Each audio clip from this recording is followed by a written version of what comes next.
mostly physical works. Hi everyone! Welcome to the Seafarer Asia. My name is Jy.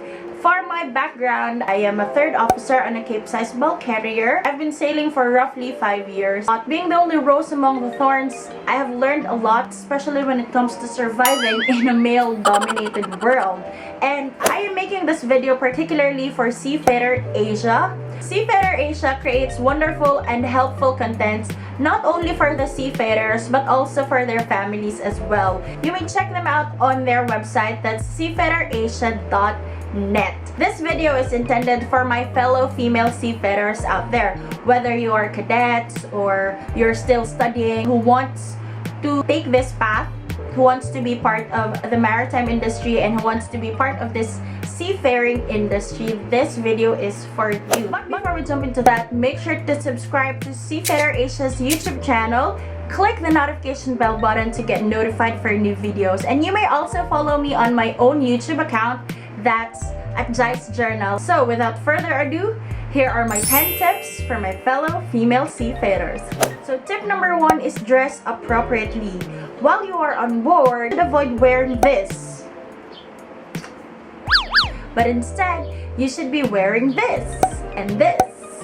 When I am on board, I would always wear jackets or loose t-shirts as well as jogging pants. I don't wear shorts, I don't wear sleeveless tops or anything that will show so much skin. Because as you know, being on board, the social environment is not normal. You are the only girl and you are expecting everyone to focus on you all the time or most of the time. That is normal because you are the only female or you are different. You are the only girl on that place. You should always dress up appropriately so that it will not create any unnecessary thoughts on their minds, if that makes sense. Tip number 2 is keep a distance. I would always practice this on board to have a 1-arm distance from everyone, like that. 1-arm distance. I make sure that I will always maintain that certain distance from everyone so that they will not be able to come so close to me, because I believe that's one way of teaching them on how you want to be treated. Because for example, you tend to be so clingy or you tend to be super close from everyone, their thinking would be different because it's different on board. Not like once you're on land wherein you can be close, you can be friends with everyone, but when you're on board, you cannot be that friendly. You can be friendly but you cannot really be super close to them. You should protect yourself. Tip number 3 is stay neutral. By staying neutral, this means that you should treat them, all of them, equally. You cannot be close to your one colleague. Them you can be spotted together all the time. This would normally create unnecessary gossips. It's really not helpful for you if there would be gossips about you. You can be friends with everyone. You can mingle with them on a regular basis. For example, you would have your barbecue party at the poop deck. You would have some sort of dinner all together. You can do that. But always make sure that you are treating them all equally. Tip number 4 is devotion, not emotion. Being the only female on board, you would expect that some of your colleagues will eventually get attracted to you, because it's normal for a male to get attracted to a female, and since you're the only female, you are very prone to those kinds of attraction. They might say that they like you, they want you, they love you, but you have to make sure and you have to remember the reason why you are on board.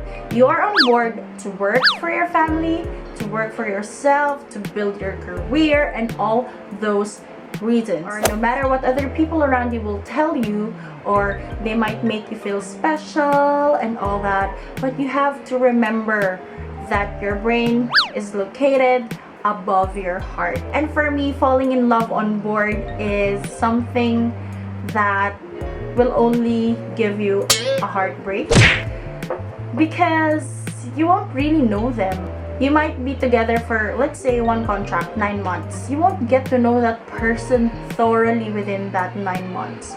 It is, if they want you, if they want to pursue you, you can actually just tell them, okay, fine, we can hang out when we are both on land and when our contracts are finished.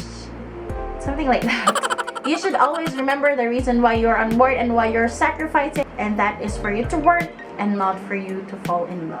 That is not the place for love.